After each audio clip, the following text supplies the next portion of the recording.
بسم اللہ الرحمن الرحیم۔ آگے سبق کا خلاصہ ہے جس کے کچھ اہم نکات ہیں، اگر آپ کے ذہن میں یہ ہوں تو آپ اچھے طریقے سے خلاصہ لکھ سکتے ہیں۔ پہلا پوائنٹ ہے جی کرنل صاحب کا بنگلہ، دوسرا جی کرنل کا بیٹا سلیم، تیسرا سلیم اور ملازم کا جھگڑا ہونا، یہ منظر ہے۔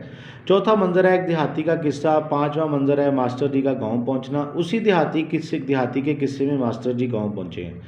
اور چھٹا ہے چھوٹے چودھری کی مہمان نوازی، ساتواں سلیم کا مذاق اڑانا، اور آٹھواں چھوٹے چودھری کی فوج میں بھرتی، اور نواں ہے سلیم کا چھوٹے چودھری کو دیکھنا، اور دسواں مصنف کا خود چھوٹا چودھری ہونا۔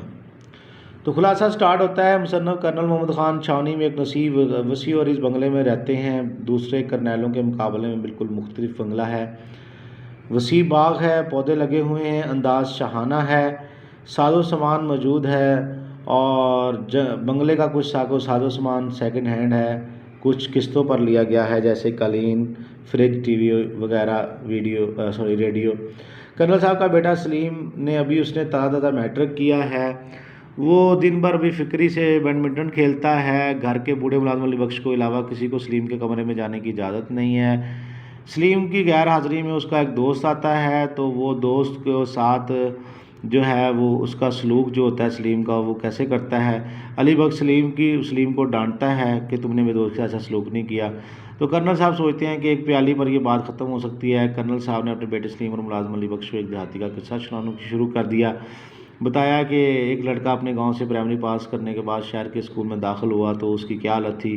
اس کے ساتھ پر صافہ رکھا ہوا تھا، کرتا پہنا ہوا تھا اور تہمت باندھے ہوئے تھا۔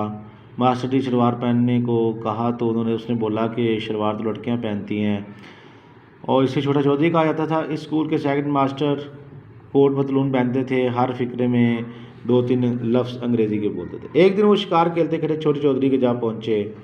رات ہو رہی تھی، اس لیے انہوں نے چھوٹے چودھری کی گھر ہی رات رہنے کا پروگرام بنایا۔ ماسٹر جی کو دیکھ کر وہ بہت خوش ہوا، چوپال میں لے گیا جہاں پر گھوڑی بندھی ہوئی تھی۔ ماسٹر صاحب کا استقبال کیا گیا، رنگیلی چارپائی میں بٹھایا گیا، مکئی کے بھٹے کھلائے گئے، چائے کی فرمائش کی گئی تو بڑی مشکل سے چائے ملی اور بد مزہ سی چائے تھی، لیکن رات کو مرغ کے سالن کے ساتھ جب ان کی تواضع کی گئی تو وہ بات جو چائے والی تھی وہ پھر جو تھی وہ ختم ہو گئی، اس نے اس کو ڈھانپ دیا۔ ماسٹر صاحب چوپال میں ہی سو گئے تھے، اور ماسٹر صاحب نے ہرے بھرے کھیتوں کی سیر کی تھی اور گاؤں کی مسجد کے غسل خانے میں غسل کیا تھا۔ ماسٹر جی واپس آ گئے۔ سلیم نے کہا پھر چھوٹا چودھری اسکول تو نہ گیا ہوگا، کہ شرم کے مارے کہ انہوں نے ان کا گاؤں دیکھ لیا ہے۔ تو سلیم نے سوچا کہ شاید پھر وہ اسکول ہی نہ جائے کہ مجھے شرم آتی ہے۔ ابا جان نے کہا چھوٹا چودھری باقاعدہ اسکول جاتا رہا، اس نے کوئی شرم نہیں محسوس کی کہ میرا استاد جو ہے اس نے میرا گھر دیکھ لیا ہے اور میں اس کی اچھے طریقے سے خدمت نہیں کر سکا تو پتہ نہیں وہ کیا سوچے گا۔ اس نے اس طرح کی باتیں بالکل نہیں سوچی اور وہ اپنے کام پہ لگا رہا۔ کہنے کا مطلب ان کا یہ تھا۔ وہ پھر فوج میں بھرتی ہو گیا۔ سلیم نے چھوٹے چودھری سے ملنے کی فرمائش کی تو ابا جان نے اپنی بائیں پھیلا دی۔ سلیم سمجھ گیا کہ یہ چھوٹا چودھری کون ہے، اب اس کی آنکھوں میں ایک دیہاتی کے لیے پیار کی چمک۔